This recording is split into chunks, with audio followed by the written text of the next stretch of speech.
Bismillahirrahmanirrahim. Assalamualaikum warahmatullahi wabarakatuh. Alhamdulillahirabbil alamin. Wassalatu wassalamu ala asyrofil anbiya'i wal mursalin syadina wa maulana wa ala alihi washabihi ajmain, amma ba'd.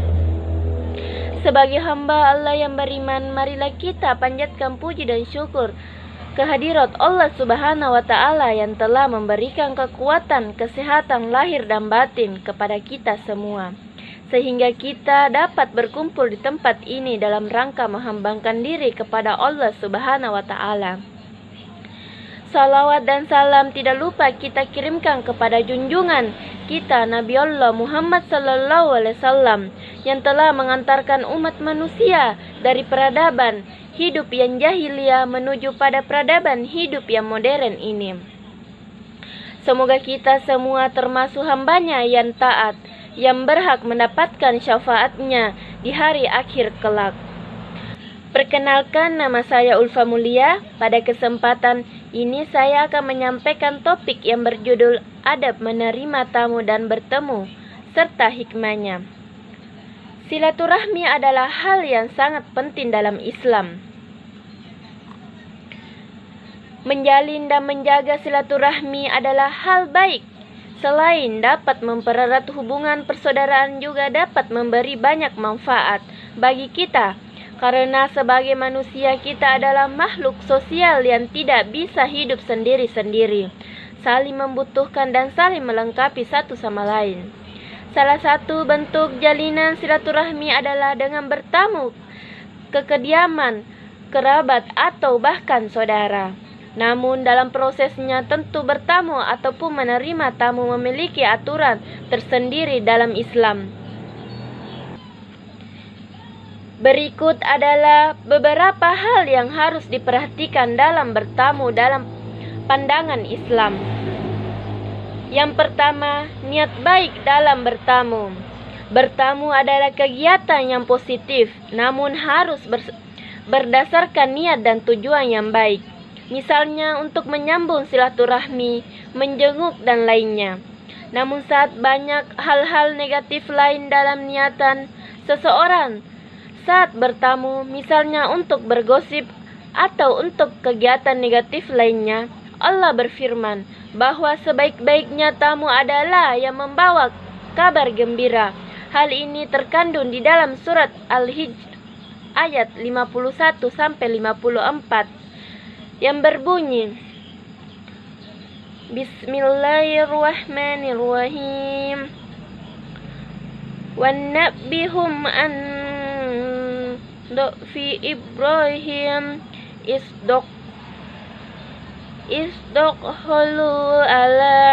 alaihi faqalu salama qala inna minkum wajilun qalu la tawjal inna nubashiruka bighulamin alim qala bashirtumuni ala ammassaniyal kibaru fabima tubashirun, yang artinya, dan kabarkanlah kepada mereka tentang tamu-tamu Ibrahim. Ketika mereka masuk ke tempatnya, lalu mereka mengucapkan salam. Berkata Ibrahim, sesungguhnya kami merasa takut kepadamu. Mereka berkata, janganlah kamu merasa takut, sesungguhnya kami memberi kabar gembira kepadamu dengan kelahiran seseorang anak laki-laki yang akan menjadi orang yang alim. Berkata Ibrahim, apakah kamu memberi kabar gembira kepadaku padahal usiaku telah lanjut? Maka dengan cara bagaimanakah terlaksanakannya berita gembira yang kamu kabarkan ini? Surat Al-Hijr ayat 51 sampai 54. Yang kedua, berpakaianlah rapi dan pantas.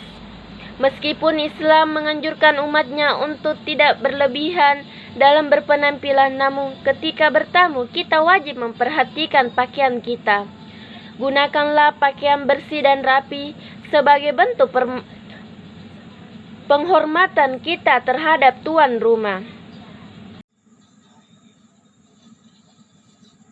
Allah Subhanahu wa Ta'ala berfirman dalam surat Al-A'raf ayat 26 yang berbunyi, A'udzu billahi minasyaitonir rajim. Bismillahirrahmanirrahim.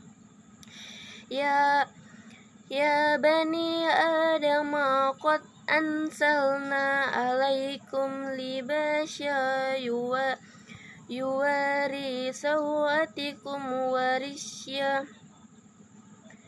walibasu taqwa zalika khair zalika min ayatillahi la'alamu yassaqurun, yang artinya, hai anak Adam, sesungguhnya kami telah menurunkan kepadamu pakaian untuk menutup auratmu, dan pakaian indah untuk perhiasan, dan pakaian takwa itulah yang paling baik. Yang demikian itu adalah sebagaimana dari tanda-tanda kekuasaan Allah. Mudah-mudahan mereka selalu ingat. Surat Al-A'raf ayat 26. Yang ketiga, bertamu di waktu yang tepat. Hal selanjutnya yang harus diperhatikan saat bertamu adalah waktu kunjungannya berkunjung atau bertamu di waktu luang yang sekiranya tidak mengganggu tuan rumah, seperti waktu tengah malam, subuh, atau saat-saat beristirahat. Kemudian perlu diperhatikan juga momen yang mungkin sedang dialami oleh tuan rumah. Misalnya saat sedang acara keluarga inti atau saat sedang tidak memungkinkan untuk dikunjungi. Selain itu, alangkah lebih baiknya jika berkunjung atau bertamu dilakukan dengan memberi kabar maupun membuat janji terlebih dahulu dengan tuan rumah sebelum bertamu. Yang keempat, meminta izin. Meminta izin dalam bertamu bisa dilakukan dengan beberapa cara, yakni dengan mengetuk pintu maupun memberi salam kepada tuan rumah. Allah Subhanahu wa Ta'ala berfirman dalam surat An-Nur ayat 20 yang berbunyi, A'udzu billahi minasyaitonir rajim. Bismillahirrahmanirrahim.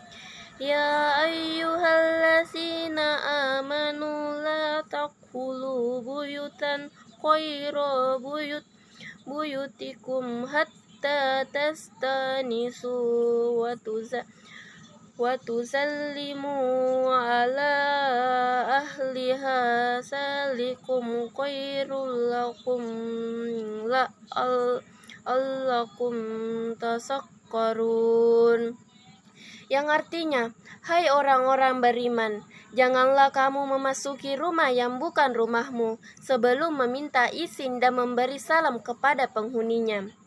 Yang demikian itu lebih baik bagimu agar kamu selalu ingat. Surat An-Nur ayat 27. Kemudian Rasulullah SAW juga menambahkan perihal meminta izin untuk bertamu ini dalam sebuah hadis yang artinya, apabila seorang bertamu lalu minta izin, mengetuk pintu atau mengucapkan salam sampai 3 kali dan tidak dibukakan pintu, maka hendaklah dia pulang. Hadis riwayat Bukhari. Yang kelima, bersalaman. Ketika bertamu, bersalamanlah atau berjabat tanganlah dengan tuan rumah yang sesama perempuan atau sesama laki-laki untuk menunjukkan hormat dan mempererat tali silaturahmi. Hal ini sesuai dengan anjuran Nabi Shallallahu Alaihi Wasallam dalam sebuah hadis yang artinya, apabila kamu saling jumpa, maka saling mengucapkan salam dan bersalaman-salamanlah. Bila saling berpisah, maka berpisahlah dengan ucapan istighfar. Hadis riwayat At-Tahawi. Yang keenam, menghindari ikhtilat dalam bertamu. Maksud arti ikhtilat terjadi saat laki-laki bersama dengan seorang wanita yang bukan mahramnya. Ketika seorang lelaki dewasa, maka pastikan di rumah tersebut ada ayahnya atau suaminya atau seseorang lelaki dewasanya untuk menghindari ikhtilat dan fitnah. Karena ikhtilat adalah perkara yang mendekatkan kita kepada zina dan maksiat. Yang ketujuh, sopan santun dalam sikap dan ucapan. Hal ini sangat penting untuk dilakukan untuk menghormati dan menyenangkan hati tuan rumah. Selain itu, perilaku sopan dan santun ini akan menghindarkan kita dari perbuatan yang dapat menyinggung atau menyakiti hati tuan rumah. Yang kedelapan, menerapkan batas waktu bertamu. Selain memperhatikan waktu kunjungan, lama waktu kunjungan juga harus diperhatikan, karena sesungguhnya tamu adalah orang asing yang harus dihormati. Artinya, ketika seorang tuan rumah kedatangan tamu dalam jangka waktu yang lama, maka ia akan merasa terbebani dan tidak nyaman dengan kehadiran tamunya tersebut. Rasulullah SAW pernah bersabda, masa bertamu adalah 3 hari dan sesudah itu sedekah tidak halal bagi si tamu. Tinggal lebih lama sehingga menyakiti hati tuan rumah. Hadis riwayat Baihaqi. Berikut adalah adab-adab selaku tuan rumah ketika menerima tamu menurut pandangan Islam. Yang pertama, berpakaian yang pantas. Tidak hanya tamu yang dianjurkan mengenakan pakaian yang pantas, tuan rumah juga diharuskan untuk melakukan hal yang sama. Gunakanlah pakaian yang pantas untuk menghormati tamu dan menghormati diri kita sendiri. Yang kedua, bersikap baik saat menerima tamu.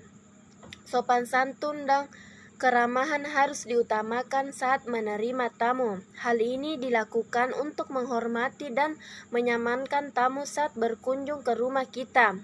Yang ketiga, menyediakan jamuan. Sebagai tuan rumah, kita wajib memberikan jamuan yang pantas untuk tamu yang berkunjung. Namun, hal ini tidak dipaksakan untuk memberi jamuan yang mewah. Cukup berikan jamuan yang ada, misalnya hanya air putih saja, atau dengan senyum dan sikap yang baik. Yang keempat, menghormati tamu yang menginap. Saat tamu akan menginap, maka kita diharuskan untuk melayani dan memberikan jamuan yang baik, seperti membersihkan tempat tidur dan memberikan jamuan lainnya. Nabi SAW bersabda, hormatilah tamu sampai 3 hari, adapun selebihnya adalah merupakan sedekah darinya. Hadis riwayat muttafaqun alaihi. Yang kelima, mengantarkan tamu sampai halaman saat akan pulang. Mengantarkan tamu sampai halaman saat akan pulang adalah perbuatan sunnah. Hal ini telah disampaikan dalam sebuah hadis Rasulullah bahwa sesungguhnya merupakan perbuatan yang sunnah apabila seseorang tuan rumah keluar bersama-sama tamunya sampai ke pintu halaman. Hadis riwayat Ibnu Majah. Demikianlah beberapa hal yang harus diperhatikan dalam bertamu dan menerima tamu. Menurut Islam, adab bertamu dan menerima tamu ini dilakukan bukan hanya semata-mata untuk menghormati maupun menyenangkan hati tamu yang berkunjung, akan tetapi juga sebagai bentuk penghormatan terhadap diri kita sendiri. Oleh karena itu, perhatikan dan perlakukanlah tamu dan tuan rumah dengan layak. Jangan sampai kegiatan bertamu dan menerima tamu malah menimbulkan perselisihan dan ketidaknyamanan yang akhirnya merenggangkan hubungan persaudaraan dan pertemanan yang selama ini terjalin. Pisau diasah di pagi hari, bawa ke kebun untuk meremput. Berakhirlah sudah ceramah ini, semoga memberi manfaat. Lebih dan kurangnya mohon dimaafkan. Yang benar datangnya dari Allah Subhanahu wa Ta'ala yang Maha Benar, dan yang salah, hilaf atau keliru itu datangnya dari saya pribadi sebagai manusia biasa yang tidak pernah luput dari salah, hilaf dan dosa. Akhirul kalam, wassalamualaikum warahmatullahi wabarakatuh.